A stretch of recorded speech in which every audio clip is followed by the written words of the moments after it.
देखिए जल के अणु की आकृति समझना है तो जल का सूत्र पता होना चाहिए। वाटर का फॉर्मूला क्या होता है आपका H2O। क्या होता है H2O। इसमें जो परमाणु अकेला होगा उसे मानेंगे हम लोग केंद्रीय परमाणु, सेंट्रल एटम। सेंट्रल एटम कौन हो गया हमारा ऑक्सीजन। वो लिख दिया आपने। ऑक्सीजन का एटॉमिक नंबर कितना हो गया 8।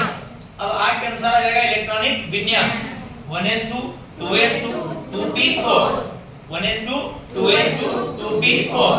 इसमें सामान्य अवस्था में जो आउटर मोस्ट शेल है उसके 2s ऑर्बिटल में इलेक्ट्रॉन कितने हैं 2 और 2p ऑर्बिटल में कितने हैं आपके 4।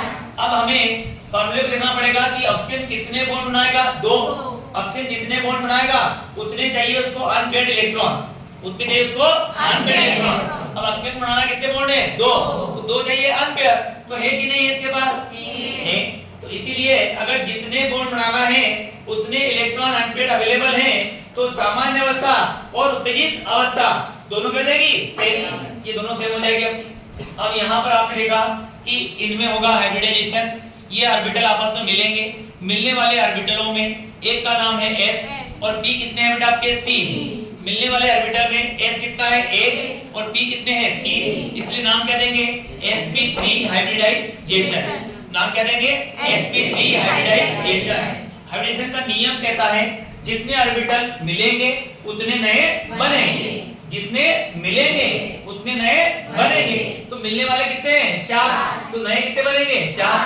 sp3 संकरण में जब कोई भी लोन पेयर नहीं पाया जाता तब उसका जो हाइब्रिड ऑर्बिटल होता है वो चतुष्फलक के रूप में होते हैं, टेट्राहेड्रल शेप में होंगे इस रूप में। लेकिन चूंकि ऑक्सीजन के पास 2 लोन पेयर हैं, ऑक्सीजन के पास क्या है 2 लोन पेयर, इस लोन पेयर में VSEPR सिद्धांत के अनुसार प्रतिकर्षण होगा।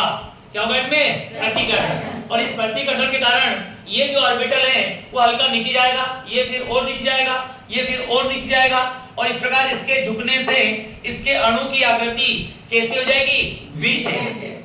कैसी जाएगी V शेप। और इस अणु की आकृति में हमें स्पष्ट दिखाई दे रहा है कि 2 पेयर हैं, किसकी है एकाकी इलेक्ट्रॉन युग्म की। लोन पेयर की कितनी पेयर है आपकी 2, और बॉन्ड पेयर कितने हैं आपके 2। इसमें 2 लोन पेयर और 2 क्या है आपके बॉन्ड पेयर, और इसीलिए आकृति का नाम क्या दिया बेटा अपन ने V शेप।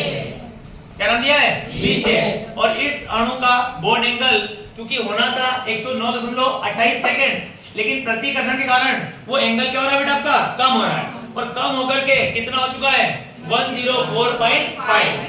जल के अणु का बंध कोण कितना होता है 104.5। जल के अणु का बंध कोण कितना होता है 104.5।